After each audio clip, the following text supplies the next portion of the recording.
ang dalawang bagong deliver na mga T-129B attack helicopters mula sa Turkey ay sumasailalim na sa mga test flight. Ito nga po mga idol ay ginagawa ng Philippine Air Force upang siguraduhin na nasa kondisyon ng helicopter na ito bago i-commission sa kanilang hanay. Yan ang pag-uusapan natin, pero bago yan, kung bago ka lang sa aking channel ay huwag mong kalimutang mag-like, subscribe at i-hit mo na rin ang notification bell button para lagi kang updated sa mga bagong videos natin. Ang dalawang bagong T-129B attack helicopters na dumating sa ating bansa noong November 30, 2023 ay nagkandak ng mga flight test sa Central Luzon. Ang mga helicopter nga pong ito ay pinapalipad muna ng mga Turkish pilots dahil ang mga flight test na ito ay nangangahulugan lamang na hindi pa officially turned over sa Philippine Air Force ang mga helicopter. Pinaniniwalaan nga po mga idol ang posibilidad na ang dalawang bagong helicopter na ito ay nakatakda ng iindak sa serbisyo ng Philippine Air Force bago ang anniversary ng Armed Forces of the Philippines.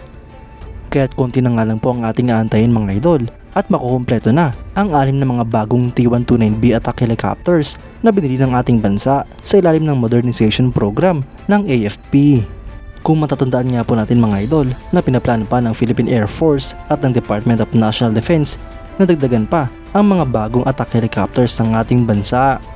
At kapag maganda nga po ang performance ng mga attack helicopter na ito, ay malaki nga po ang posibilidad na mga ganitong klaseng helicopter pa rin ang bibilhin ng ating bansa. Wala naman nga pong problema dito mga idol dahil bukod sa mas mura ang mga attack helicopter nito ay pamilyar na ang mga piloto ng Philippine Air Force kung paano i-operate ang mga T-129B attack. Ang tanging problema lamang dito mga idol ay ang pondo na gagamitin sa pagbili ng mga bago at karagdagang attack helicopters. Dahil sa ngayon nga po mga idol ay prioridad ng Philippine Air Force at ng Department of National Defense ang mga fixed-wing asset tulad ng mga multi-role fighter aircraft. Sa kasalukuyan ay meron nga pong multi-role fighter aircraft acquisition project ang Philippine Air Force kung saan pinagpipilian dito ang F-16 Viper ng Estados Unidos at ang Saab JAS 39 Gripen ng Sweden. Kapag na-finalize na ang multi-role fighter aircraft acquisition project ng Philippine Air Force ay pwede na nga pong sumunod ang additional acquisition project para sa mga attack helicopters ng ating bansa. Ang T-129 mga idol ay isang twin-engine tandem seat multi-role all-weather attack helicopter na nakabase sa Agusta A129 Mangusta platform. Ito nga po ay dinevelop ng Turkish Aerospace Industries kapartner ang Leonardo. Ang helicopter nga pong ito ay swak sa Philippine Air Force dahil ito nga po ay dinisenyo bilang armed reconnaissance at sa attack missions sa atin high environments at rough geography sa both day and night conditions. Ang T-129 mga idol ay unang lumipad noong September 28, 2009 at introduce naman noong 2014.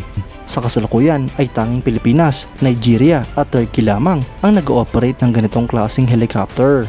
Ang T-129 mga idol ay pinapalipad ng dalawang crew. May haba nga po itong 14.54 meters, height na 3.4 meters, maximum takeoff weight na 5,056 kilograms, power plant na dalawang LH-Tech CTS 800, 4A turboshaft engine, main rotor diameter na 11.9 meters at main rotor area na 111.22 square meter. Para naman sa performance mga idol ay meron nga po itong maximum speed na 281 km per hour, range na 537 km, fair range na 1,000 km, endurance na 3 hours at service ceiling na 15,000 feet. Sa armament naman mga idol ay armado nga po ito ng isang M197 20x102mm 3-barrel rotary cannon na may 500 rounds. Meron nga din po itong total na 4 na hardpoints na pwedeng lagyan ng mga rockets at missiles tulad ng Hydra 70, CRV-7, UMTAS, Sirit at mga air-to-air Stinger. Mga idol, malaking tulong nga po ang mga karagdagang pang-attack helicopters sa ating bansa dahil mas papalakasin nito ang hanay ng Philippine Air Force at mas mapapadali ang kanilang mga misyon. Kaya't dapat pa nga pong pagtuunan ng pansin ang mga ganitong klaseng acquisition project ng ating bansa. Kayo mga idol, anong masasabi nyo? Comment down below for your thoughts and opinions. At yan nga lang po ang pag-uusapan natin ngayon mga idol. Maraming salamat sa panonood. Huwag nyo rin kalimutang mag-like at subscribe bilang suporta sa ating channel. Mabuhay kayo mga idol!